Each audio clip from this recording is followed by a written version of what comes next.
बिस्मिल्लाहिर्रहमानिर्रहीम। अस्सलाम वालेकुम। उम्मीद है सब सुनने देखने वाले खैरियत से होंगे। जनाब a very good morning and it's Sunday और धूप भी निकली हुई है। अच्छा लग रहा है, आप लोग धूप में बैठें, एंजॉय करें। मौसम सर्द है चूँकि, और ये हड्डियों के लिए बड़ा ज़रूरी है, विटामिन डी हासिल होता है। ठीक है, धूप में जगह बैठें ज़रूर और साथ साथ मेरी वीडियोस देखें। मेरे चैनल पर नए हैं तो सब्सक्राइब कीजिए, बेल आइकन भी दबा दीजिए। वीडियो को लाइक ज़रूर कीजिएगा और मुकम्मल देखिएगा। आपके लिए मुकालमा निगारी के हवाले से ही मैं मज़ीद जो है वो वीडियो बनाकर लाई हूँ। और चूँकि आपका ज़्यादा रुझान मुझे देखने सुनने वालों का इसी चीज़ में लग रहा है कि वो मुकालमा के हवाले से ही जानना चाहते हैं। इतने ज़्यादा टॉपिक्स दिए हैं माशाल्लाह से, मेरी उम्मीद है, मेरी कोशिश है कि मैं सबकी उम्मीदों पर पूरा उतरूँ। और मुकालमा होता क्या है, यानी कि बातचीत और गुफ्तगू है। हम कलाम होना है, किसी एक दूसरे के अफराद का आपस में हम कलाम होना जो है वो मुकालमा कहलाता है। मुख्तलिफ़ मौज़ूआत हैं, मुकालमे की अफ़ादियत तो मुसल्लम है भाई, हमारी रोज़मर्रा ज़िंदगी में इस्तेमाल होते हैं ये, चाहे ड्रामा या अफ़साना या नावल है। तो मुकालमे पढ़कर ही अफराद की आदतें, उसकी सलाहियतें, उसकी खूबियाँ ख़ामियाँ जो हैं वो हमें पता चलती हैं। आज का हमारा मौजू जो है वो मैं इंशाल्लाह आपको आगे बताती हूँ कि हम आज कौन सा मुकालमा करने जा रहे हैं। लेकिन थोड़ा-सा मैं आपको मुकालमे के बारे में आगाही दे दूँ कि मुकालमा लिखते वक़्त किन-किन बातों का ख़्याल रखा जाता है। हदायत हैं कुछ जो आपको पता होनी चाहिए, वैसे तो मैं साथ-साथ बताती रहती हूँ, लेकिन अब पॉइंट्स की सूरत में आपको बताऊँगी ताकि आप लोग के ज़हन में हमेशा याद रहें। इसका फ़ायदा क्या होगा? इसका फ़ायदा ये है कि अगर आप कोई ऐसा मौज़ू चुनते हैं, इम्तिहान में कुछ ऐसा आ गया है कि जो आपने पहले से नहीं कर रखा, तो आप कम से कम 10 डायलॉग्स लिखने के काबिल होंगे। ठीक है? सबसे पहली बात ये याद रखें कि आप लोग के मुकालमा लिखते वक़्त जो बातचीत करने वाले अफ़राद हैं ना, उनके नाम हमेशा दाएँ साइड पर ही लिखने हैं आपने।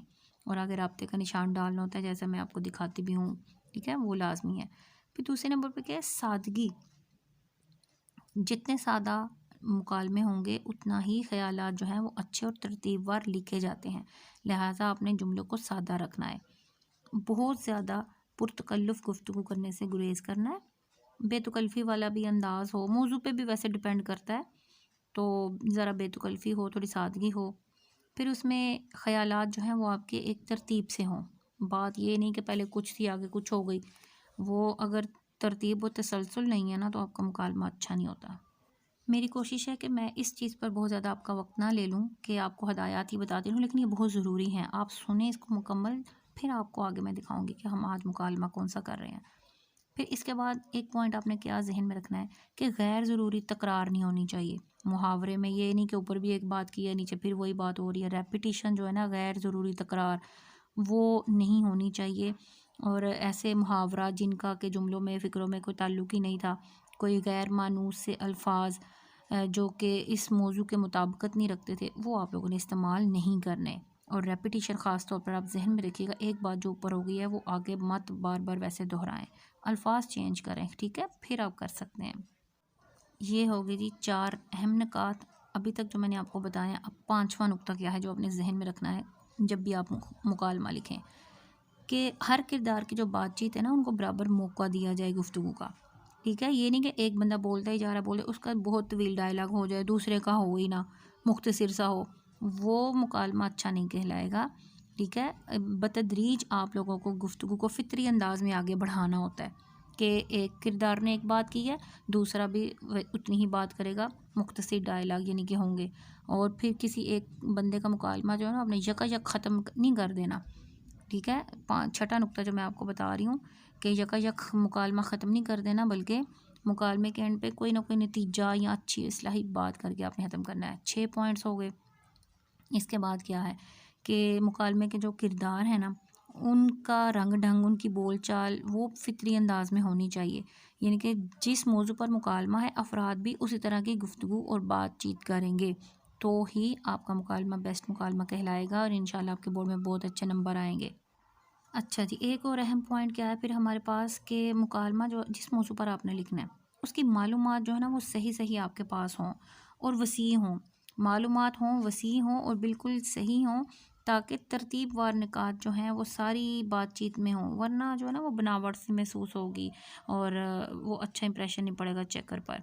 गुफ्तगू आसान हो, आम फहम ज़बान हो और मुदल्लल हो, मुख्तसर भी हो। ये अहम बातें हैं जो आपने हमेशा याद रखनी है। अगर बड़े माहराना और दानिशवराना और फ़लसफ़ियाना ख़यालात भी आप कर सकती हैं, लेकिन उनको भी दिलचस्प और आम फ़हम अंदाज में लिखना चाहिए, क्योंकि मुकालमा निगारी में अगर फ़लसफ़ा आ जाए ना, तो फिर ये चूँकि फ़र्स्ट ईयर लेवल है, हल्का फुल्का होना चाहिए। इसमें अच्छे आप जुमले इस्तेमाल करें, बातें करें, माहराना बातें भी आप गुफ्तगू कर सकते हैं, लेकिन अंदाज़ दिलचस्प और आम फ़हम होना चाहिए, ताकि देखने सुनने पढ़ने वाले को समझ आए। जी, ये थी कुछ ख़ास बातें जो मुकालमा निगारी के लिए ज़रूरी हैं। आपके गोश गुज़ार की हैं, आपको बताई हैं। उम्मीद है आप इन पर अमल करते हुए हमेशा ये निकात ज़हन में रखेंगे और फिर आपको कोई भी मौजू दिया जाए आप लिख सकते हैं। अब चलते हैं हमारे असल टॉपिक की तरफ। आज का हमारा उन्वान क्या है मुकालमे का? वो है जी हमारा दो दोस्तों के दरमियान मुकालमा रिश्वत सितानी के बारे में। रिश्वत ली और दी जाती एक बड़ी आम बात है, ठीक है, हमारे माशरे में, हालांकि होना नहीं चाहिए।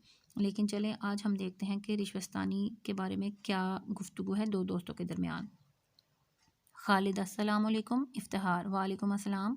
आप तो ईद का चांद हो गए, कभी मिलते ही नहीं। देखिए, मुहावरा इस्तेमाल किया है तो फिर आपको इस बात से अंदाज़ा होना चाहिए कि कब और किस मौके पर इस्तेमाल करना है। ईद का चांद होना यानी कि कभी कभी मिलते हैं। खालिद, यार क्या पूछते हो, बस फुर्सत ही नहीं मिलती। आज खुसूसी तौर पर वक्त निकाल कर आपसे मिलने आया हूँ। इफ्तिहार, कहिए कोई ख़ास काम है? यानी कि बड़ी मुश्किल से वक्त निकाला, तो इसका मतलब है कोई ख़ास काम होगा। खालिद कहता है, हाँ, मुझे रिश्वतस्तानी पर एक मज़मून लिखना है। चाहता हूँ आपसे इस सिलसिले में कुछ गुफ्तगू हो जाए।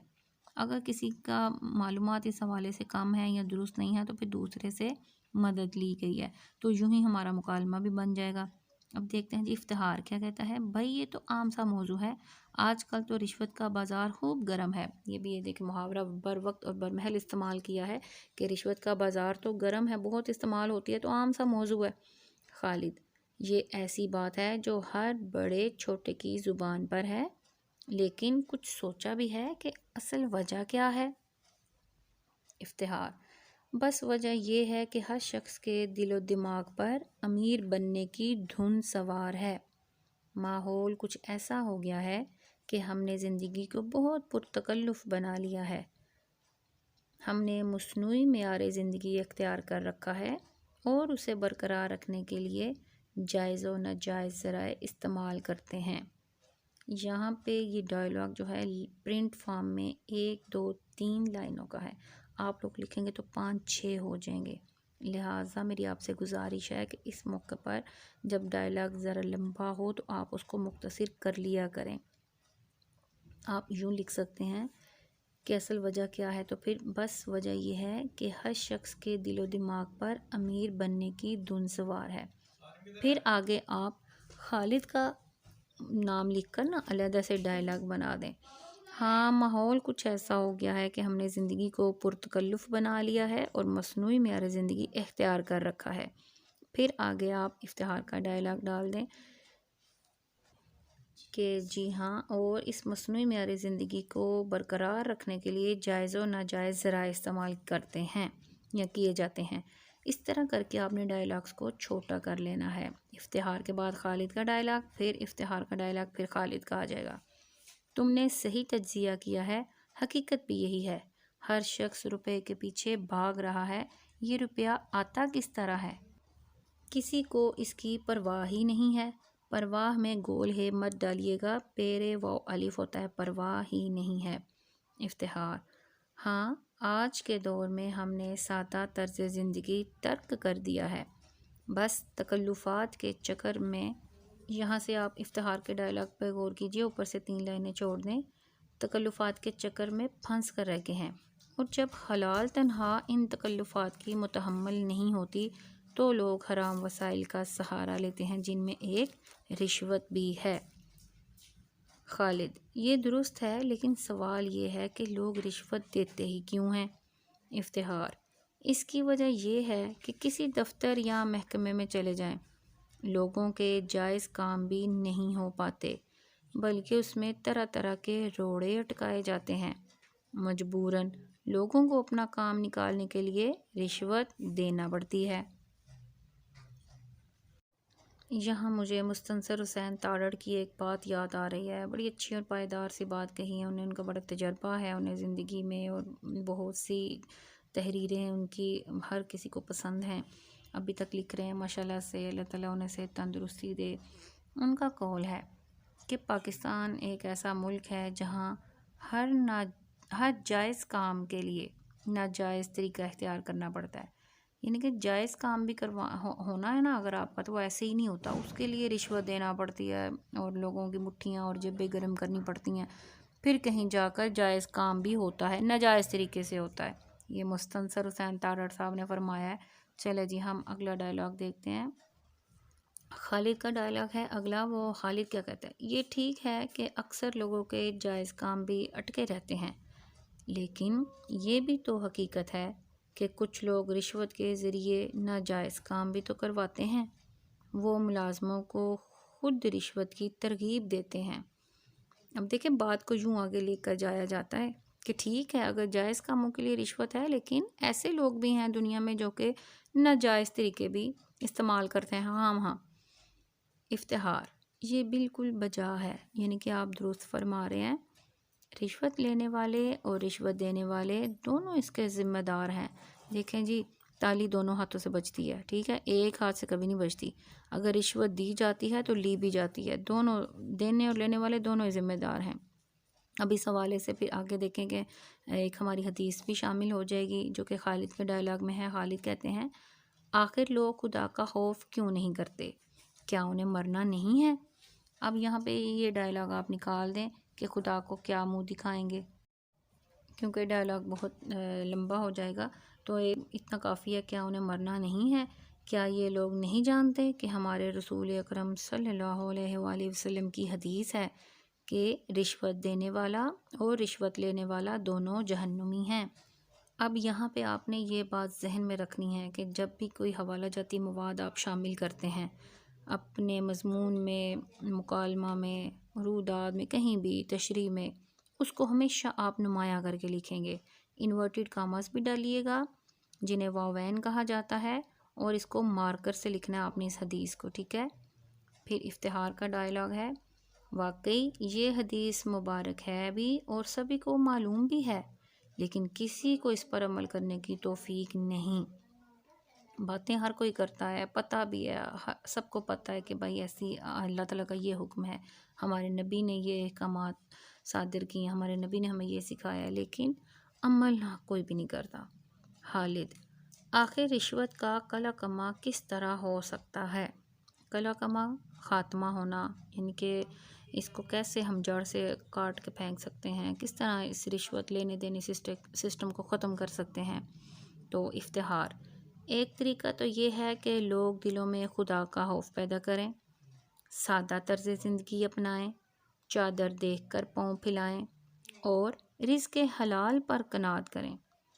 और दूसरा तरीका ये है कि हमारी हुकूमत इस सिलसिले में सख्त कवानीन बनाए और उन पर सख्ती से अमल कराए। अगर आपको लगे कि ये डायलॉग भी ज़्यादा तवील हो गया है तो आप इसको भी 2 हिस्सों में तकसीम कर सकते हैं। मतलब आप एक तरीका जो इन्होंने बताया है ना, वो इफ्तिखार का डायलॉग ही रहने दें। फिर आगे खालिद का डायलॉग आप शामिल कर सकते हैं कि ऐसा भी तो हो सकता है कि हुकूमत भी इस सिलसिले में सख्त कवानीन बनाए और उन पर सख्ती से अमल कराए, ठीक है। तो आपका मुकालमा जो है वो मुख्तसर हो जाएगा 2 हिस्सों में बँटकर। जो लोग रिश्वत में मुलव्वस हों उन्हें इबरतनाक सज़ा दी जाए, ठीक है। तो फिर खालिद कहेगा, वाकई यही इसका हल है। मेरा ख्याल है इस मौजू पर मुझे काफ़ी मवाद मुयस्सर आ गया है। आपका बहुत बहुत शुक्रिया, मैं आप बआसानी मज़मून लिख सकूँगा। तो इफ्तिहार खुदा हाफिज़ कह दिया खालिद ने। खुदा हाफिज़ को गौर से देखिए, हाफिज़ के हे पे नुक्ता नहीं है। अक्सर बच्चे ये बहुत बड़ी गलती करते हैं, शुरू और आखिर आपका अच्छा होना चाहिए। अगर सलाम दुआ पर मैं बहुत फोकस करती हूँ कि वो सही लिखा करें, तो अल्लाह हाफिज़ या खुदा हाफिज़ पर भी आप लोगों ने बिल्कुल नुक्ते की भी गलती नहीं करनी। खुदा के हे पे नुक्ता है, हाफिज़ के हे पे नुक्ता नहीं है, फ़े और ज़ोए का नुक्ता आएगा। फिर इफ्तिहार भी कहता है, खुदा हाफिज़, आगे निदाइया फजाइया का निशान आप डाल दीजिएगा और एंड पे ब्रैकेट में बता दिया गया है। ब्रैकेट को में क्या कहते हैं? कोसैन, रमूज़ औक़ाफ़ के हवाले से आपको पता होना चाहिए, इन बातों का बहुत ख़याल रखना है आपने। कोसैन में आप लिख दें दोनों दोस्त मुसाफ़ा करके रुखसत हो जाते हैं। तो जी हमारा मुकालमा ख़त्म हो गया रिश्वस्तानी के मौजू पर। उम्मीद है आपको पसंद आएगा। वीडियो को लाइक ज़रूर किया करें, इसमें आपका कुछ भी नहीं जाता, लाइक लाजमी करें और दूसरों के साथ शेयर करें ज़्यादा से ज़्यादा, ताकि वीडियोस देखी जाएं और सबको फ़ायदा हो। इल्मी तालीमी मौज़ूआत पर आपके लिए नई नई वीडियोस बनाई जाती हैं, तो आप लोग दूसरों के साथ ज़रूर शेयर किया करें। अपनी अकेडमीज़ में, अपने मोहल्ले में, अपनी कज़न्स के साथ, अपने बहन भाइयों के साथ, अपने स्कूल फ़ेलोज़ के साथ, सबके साथ वीडियो शेयर करें कि ये देखें मुकालमा है, नोट कर लिया करें। और अगर मेरे चैनल पर नए हैं तो सब्सक्राइब करना मत भूलिएगा। बेल आइकन ज़रूर दबाइए ताकि आपको नई आने वाली हर वीडियो वक्त पर मिले, आपका वक्त बच जाए, ज़ाया ना हो और नए से नए मौजू आपके सामने हो। जी इंशाल्लाह नेक्स्ट वीडियो के साथ हाज़िर होंगी। जो आप देखना सुनना चाहते हैं कमेंट करके ज़रूर बताइएगा। अल्लाह हाफ़िज़।